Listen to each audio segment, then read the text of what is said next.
From ruins to rebirth. In 1945, Europe lay in ruin.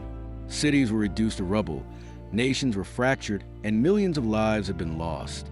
The Second World War had not only devastated buildings and borders, it had shaken the very soul of civilization. People questioned everything: progress, humanity, even the idea of civilization itself. Yet out of this devastation, a curious thing happened.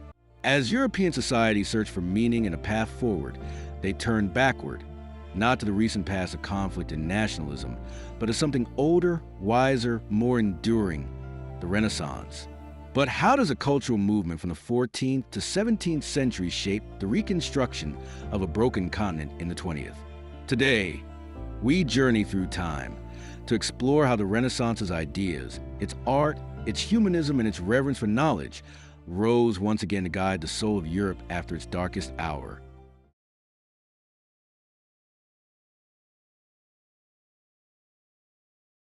What was the Renaissance? The Renaissance was more than a historical period. It was a transformation of thought. Emerging in the city-states of Italy around the 14th century, it marked the rebirth of classical knowledge, particularly that of ancient Greece and Rome.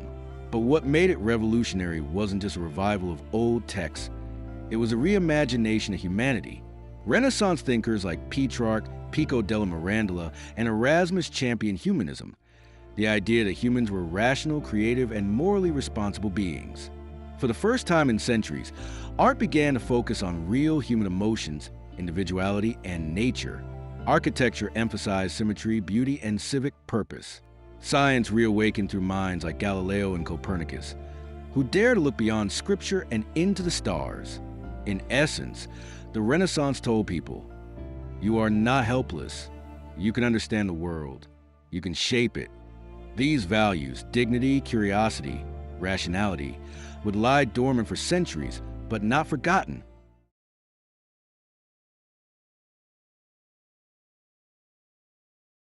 A philosophy that endured. By 1945, Europe was facing more than material devastation. It faced a moral and spiritual collapse.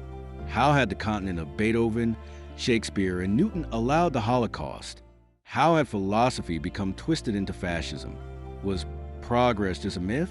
This is where the Renaissance returned, not as a revival of architecture or fashion, but as a source of values.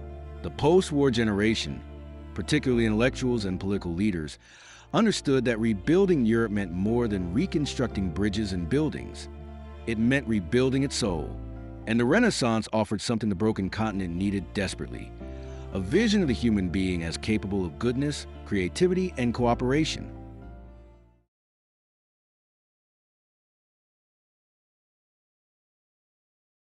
Education, from humanism to hope.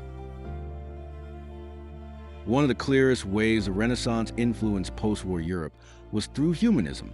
After the horrors of Nazism and totalitarianism, a new emphasis emerged on the inherent dignity and value of every human life. This was enshrined in the Universal Declaration of Human Rights, adopted by the United Nations in 1948. Its language, affirming freedom of thought, education, equality before the law, mirrors the ethical writings of Renaissance thinkers like Erasmus and Thomas More, who argued for tolerance, education, and reason over superstition and tyranny. Across Europe, education systems were reformed.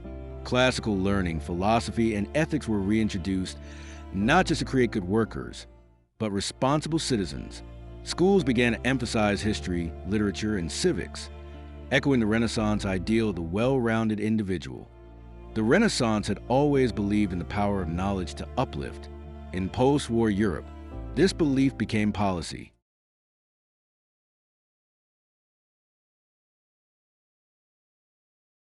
Art as a mirror of recovery.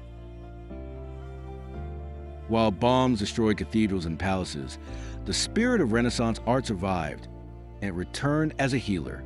In cities like Warsaw, completely flattened during the war, historic Renaissance-style streets were rebuilt brick by brick, not merely for nostalgia, but to restore a sense of beauty, pride, and continuity. Rebuilding wasn't just practical, it was psychological. It was spiritual. Art museums reopened. Paintings from Raphael and Michelangelo were re-exhibited to the public, now seen not just as treasures, but symbols of endurance. Meanwhile, modern artists, scarred by war, borrowed Renaissance imagery to process trauma. Picasso's Guernica, for example, channels the chaos of modern warfare while using the structure and symbolism of classical composition. And in public squares, sculptures and fountains once again reappeared, reminding people that beauty still had a place in life and always had.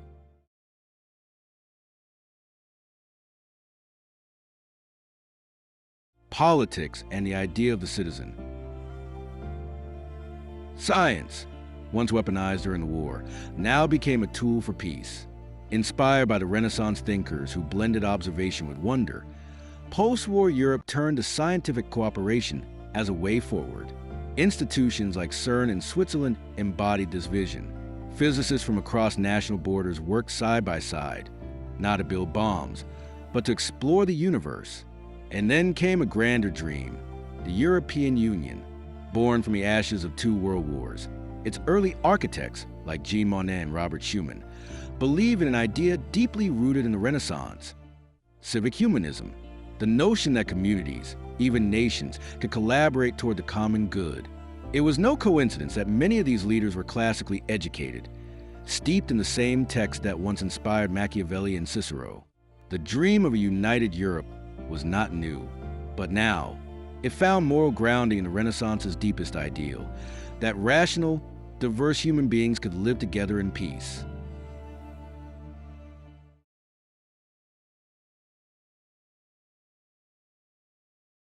Legacy, then, now, and forever. Today, we still walk through the shadows of the Renaissance. Every time a student debates ethics in university, every time a citizen votes with conscience, every time an artist paints to express human experience, the Renaissance lives on. Its legacy shaped post-war Europe not by accident, but by necessity. Because when civilization was at its lowest, it turned to the highest ideals it had ever produced. Ideals that said, the human mind is capable of truth, the human soul is worthy of dignity, and the human hand can build beauty again. That is a legacy that rebuilt a continent.